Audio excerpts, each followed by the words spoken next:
A little bit of music, but very important. Storytelling with music. Who can do this the best? Please enjoy.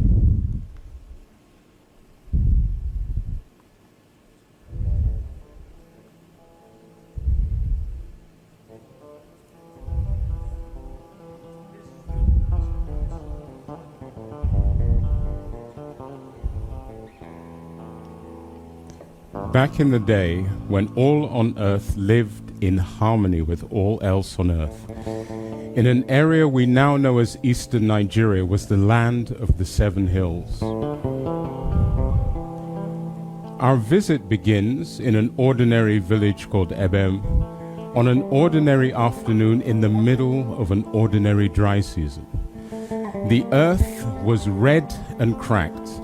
The grass was now bleached golden brown, and the sun beat down on the land with such intensity you could hear the air beg for mercy with a hiss.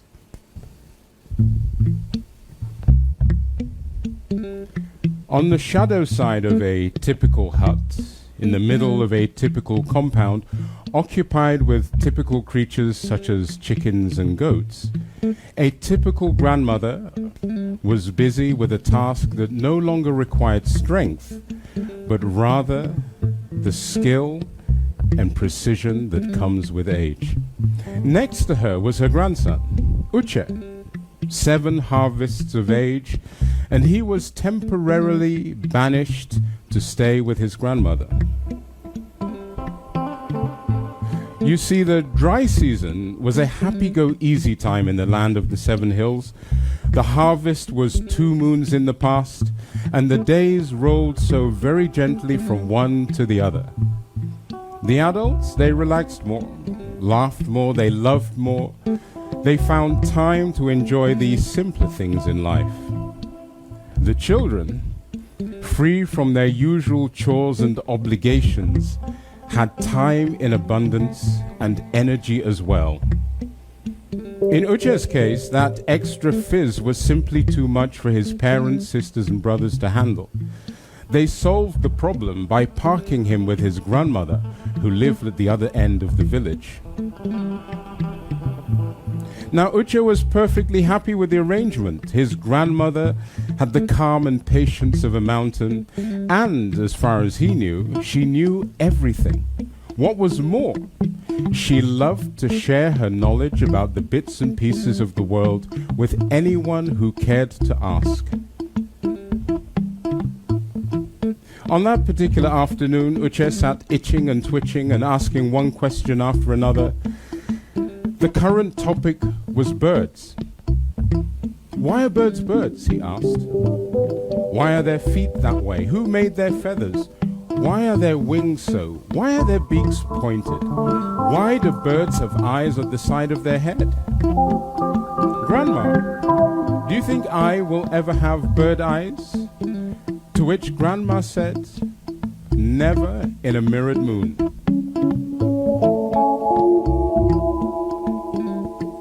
The phrase never in a mirrored moon was popular throughout the land of the Seven Hills, though very few knew its origin. For most, it was simply a kinder, gentler way of saying not a chance.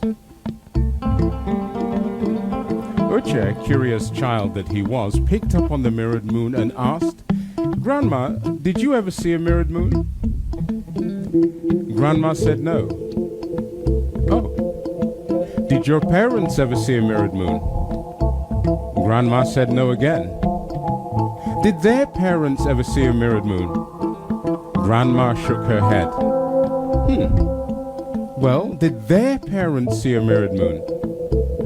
Again and again, Uche asked Grandmother whether the parents of the generations before had seen a mirrored moon. According to his 7-harvest-old logic, somebody, somewhere, must have seen a mirrored moon, and he wished to know who. 26 generations back, he traveled in search of an ancestor who had seen a mirrored moon. 26 times his questions were answered with a shake of the head or a no. Well, Did they ever see a mirrored moon? Uche asked for the 27th time, and Grandma said, yes.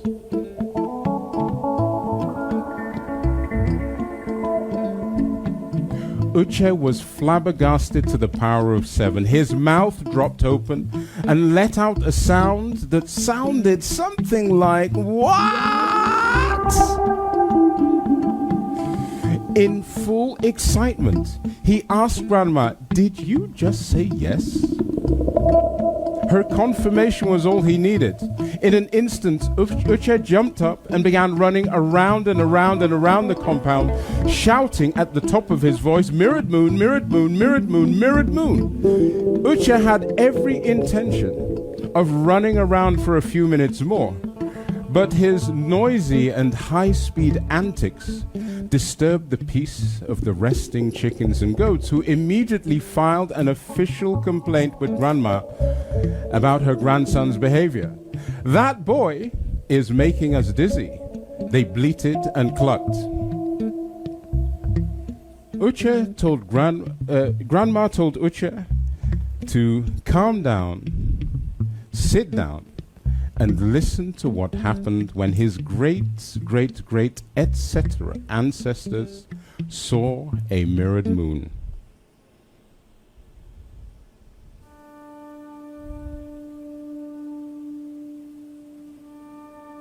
Long, long ago in these lands of the 7 hills, Grandma began, was the time of endless blood and battle. For reasons unknown, men allowed anger to rise to the top and take control of all of their thoughts and actions. It was a sad and terrible time. Uche imagined how life would be were every man in the land of the 7 hills as angry as Arawa, his always furious neighbor. The thought made him shiver and turned his focus back to Grandma's tale. He learned that during the time of endless bloodshed and battle, here in their village of Ebem, and friend to a distant relative, was a man named Azu the Invincible. Without doubt the greatest warrior to ever walk these lands. A man of incredible wit, cunning, and strength, a warrior so furious, the mere rumor of his presence on the battlefield was enough to make any enemy crumble. Azu the Invincible and his men had recently returned from a great victory. As were the customs of the time and place, there were no celebrations. Yes, the victory was cause for satisfaction, but its price, as always, had been the lives of others, and that was no trivial matter. So rather than feast and make merry, the warriors retired to huts set aside at the northern edge of the village. There they spent 3 days of contemplation, during which they considered their deeds and made peace within themselves. On the afternoon of the 3rd day of contemplation, from out in the fields beyond the village came a shout, then another and another, and in no time at all, a wild excitement had spread across the land of the 7 hills, because the wind was blowing from where the sun rests her head. But that's impossible, Grandma, Uche interrupted. The wind never ever blows from where the sun rests her head. Grandma's raised fingers encouraged Uche to hold his tongue, while she explained that once in a long while, the wind blew from where the sun rests her head and brought with it the silver dust. Uche was amazed. What's the thing with silver dust? Dust is what Ma makes us spend hours and hours and hours chasing away. Grandma laughed and said, "It is not where the dust lands, it is what the dust does." As the sun drops lower and lower and prepares to rest, her light embraces the silver dust, and together they dance across the sky, creating patterns in orange and purple and gold. They say the joy given by such a vision is enough to last all but the most wicked a complete lifetime. Wow, said Uche, as he imagined clouds of orange, purple, and gold dancing across the sky. Grandma continued, if there is a full moon on the night when the winds blow from where the sun rests her head, its light will combine with the silver dust and give birth to an opposite twin, a mirrored moon. However, this happens on the rarest of rare occasions and only because the wise ones in the great beyond so wish. Now the people of the land of the seven hills were perfectly free to gaze at the moon and its twin, so long as the light of the sun still echoed at the edge of the world. But once true darkness arrived, magic rose from the earth and fell from the sky, and the mystical forces released by nature on such a night were greater than the rage of 100 volcanoes and too complex for all the great minds in these lands to even begin to understand. And so the law states, from the moment the night becomes pure till the arrival of sun the next morning, every woman, every child, every man in the land of the seven hills must remain inside with all openings closed, and no matter the temptation, should not allow one single part of their being to be touched by the light of the mirrored moon. Such were the ways of the world back then. People obeyed. And so that evening, as the sun prepared to sleep, the villagers watched as she danced with the silver dust. A smile lit every face. Every spirit was wrapped in joy. And finally, with the memories of what they had just seen as a nighttime companion, the people of the land of the seven hills made their way home and prepared for the night. Everyone did as told, except for Azu the Invincible. Yes, he was inside, but the window of his hut was without cover. Azu the Invincible looked out. The silver dust was everywhere, and given its density, visibility should have been low, but that was not the case. He saw the clearing in front of his hut, he saw the grass, the flowers, the bushes, and way beyond there, the edge of the forest. In the light of the mirrored moon, the world was transformed into a tapestry of silver and black and mystery that allowed Azu the Invincible to stare further than he had ever seen than on the brightest, clearest days of the year.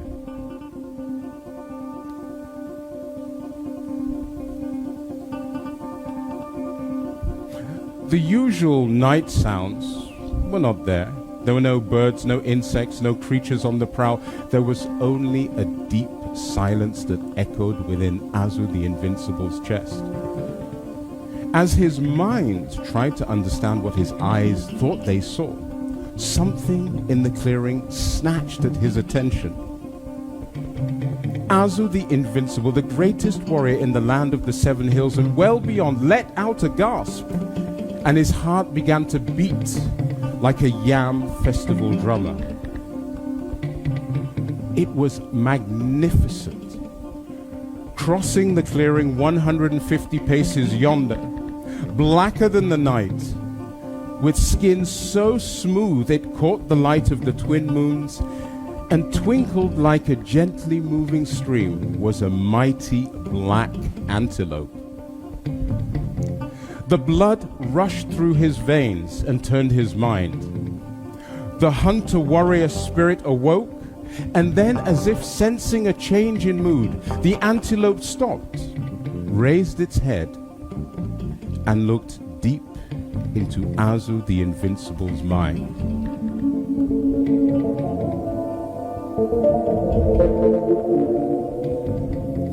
Disregarding every law that covered what can and cannot be done on the night of a mirrored moon, Azu the Invincible selected his 3 favorite spears, put on his hunting sandals, and slipped out of the window. The antelope waited until his feet touched the ground before turning around and trotting off towards the forest as if there was no danger at all. Azu the Invincible looked at the antelope as it walked away and thought, it's going to be an easy catch.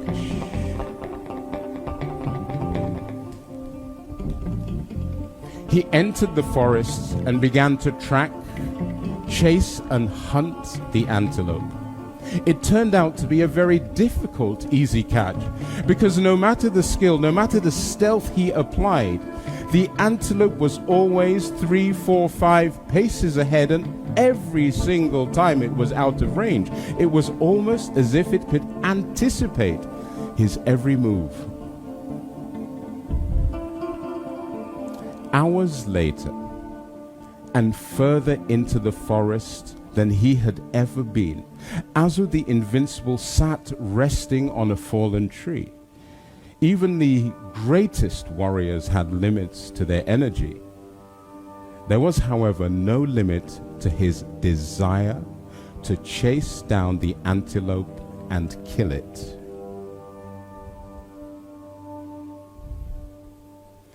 Now the wise ones in the great beyond had blessed Azu the Invincible with extra helpings of 2 particular abilities. The first was an instinct, a voice that told him what to do whenever he needed to do it. In battle, that voice told him when to wait, when to retreat, when to attack. That night, under the mirrored moon, the voice asked him to accept the antelope as his better. It told him to go home. Unfortunately, the hunger raging within Azu the Invincible deafened his ears to the song of common sense. The second blessing was the ability to think like the enemy. In today's world, we would call him a great battlefield strategist. Back then, Azu the Invincible, or so people believed, could let his spirit enter the mind of another. That night, the other was the mighty black antelope.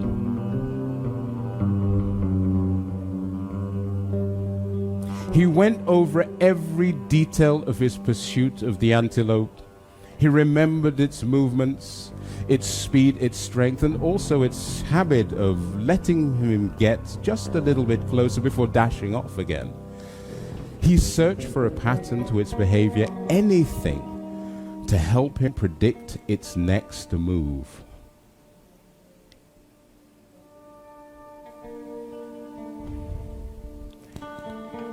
He straightened his back, folded his arms. His breathing became steady and slow. And then Azu the Invincible closed his eyes and sent his spirit out to feel where the enemy lay. Within seconds he felt it, beating 3 times as loud and twice as slow as his own, was another heart. At first, Azu the Invincible thought hunger and fatigue were playing with his mind, but when he put his hands to his side, the left palm felt 1 heart, the right palm another. What is this? And then, as if in reply to his question, his mind filled with a perfect image of a familiar forest clearing. Through what appeared to be leaves very close to his eyes, Azu the Invincible saw that everything in his mind was painted with the same silver, black, and mystery as the world around him. It even had its own mirrored moon, and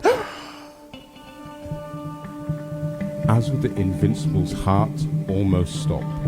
Sitting opposite on a fallen tree was a man wearing identical clothes with an identical set of spears. In fact, it was an identical copy of himself sitting in an identical pose. Azu the Invincible opened his eyes. The vision disappeared. He closed them. It came back. The original Azu the Invincible poked and punched himself just to test if he was sleeping. The other Azu the Invincible did exactly the same at exactly the same time. What magic is this, he wondered. And then, in a flash of beautiful clarity, Azu the Invincible understood everything. Under the light of the mirrored moon, his powers had magnified. Not only could he think as the enemy, he could now become the enemy. He felt the antelope's heart beating next to his own. He saw its vision in his mind, and a smile crossed his face. Victory was close. Using the knowledge he gained by seeing through the antelope's eyes, Azu the Invincible calculated the distance between where he sat and the creature's heart. Then he slowly rose to his feet. The antelope's heart went up a notch as it watched Azu the Invincible take one step back and then another. 5 paces later, he had disappeared behind bushes and leaves. The antelope's heart returned back to normal. With the grace of one who has made such a move 1,000 times or more, Azu the Invincible selected his favorite spear and balanced it in his right hand. He then pulled his arm back as far as it could go, steadied himself, and then with every bit of his strength, every ounce of his desire to consume that antelope, he let the spear fly. So sure was Azu the Invincible of hitting his target, he let out a victory cry as he rushed towards his stricken prey. Imagine the horror, imagine the pain, as when he rushed out into the clearing, the tip of his favorite spear pierced his chest and punctured his heart. The last thought of Azu the Invincible before he crossed over to the other side was, how? Up above, the mirrored moon looked down but had nothing to say.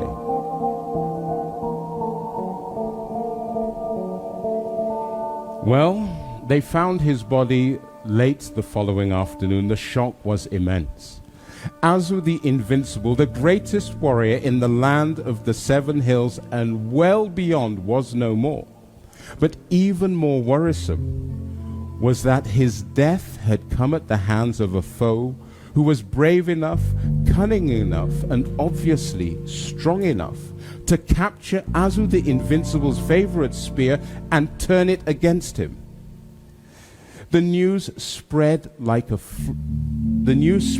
swarm of locusts across the land of the 7 hills. Ferocious warriors suddenly asked, "Do I want to be the next victim of the one who defeated the greatest warrior who ever lived?" Now, these were warriors, but remember, first and foremost, they were simply people who loved life as much as the next person. And so from one day to the next, across the land of the 7 hills, fighting men laid down arms and discovered brand new old interests. Some harvested quality yams, others relearned to tap sweet palm wine.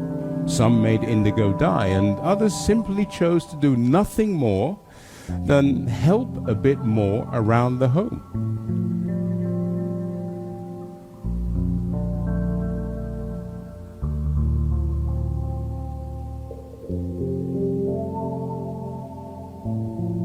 Grandma, she let out a typical grandmother sigh.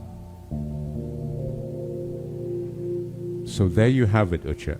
Now you know what happened long ago when one of your great, great, great, etc. ancestors saw a mirrored moon. And you also know why nobody today in the land of the Seven Hills knows anybody who knew anyone, who knew anything about bloodshed and battle.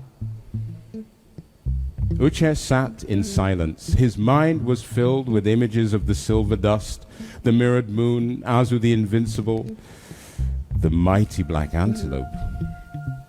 Why, he wondered, does all the great stuff only happen in the past? Now he was about to ask Grandma this question, but she jumped in first and told him he better go outside and play.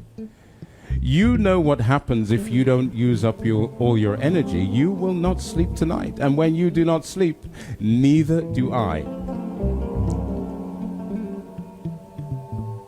Rather than join his friends for some late afternoon fun, Uche went out into the fields beyond the village.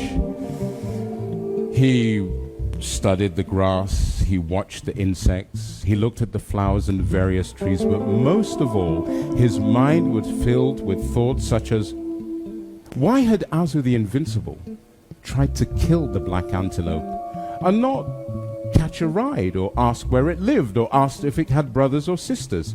It was all too much for his 7-harvest-old mind to understand, and so he wandered around until the sun changed color and let it be known she was preparing to rest.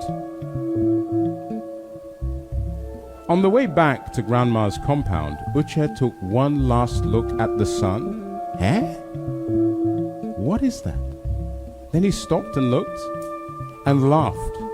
Grandma's tale was so good, he was now imagining silver dust in the sky. Though there was one thing, coming from the direction of where the sun rests her head, were hundreds and hundreds of grasshoppers and insects jumping along the floor. Odd. An excited shout to Uche's left made him look. There was another to his right. Then to the front, a big cheer, and from the village, a mighty chorus. Those were not jumping insects, those were leaves. And yes, there were streaks of orange, purple, and gold dashing across the sky.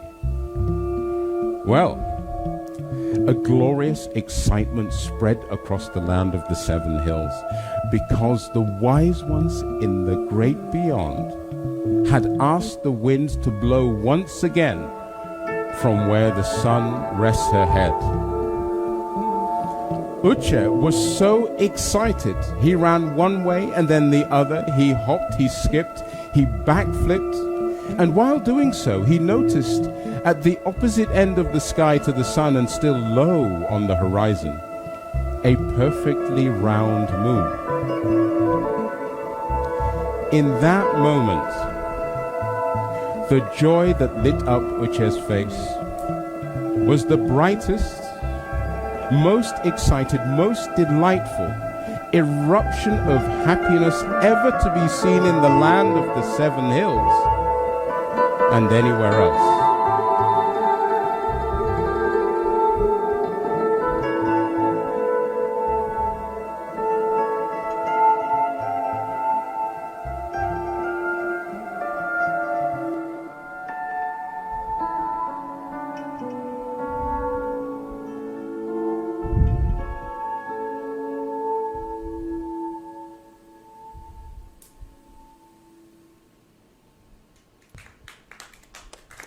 Thank you, thank you, thank you. Mic open. Thank you. You're Chidi. welcome. Thank you. Okay. Marvelous.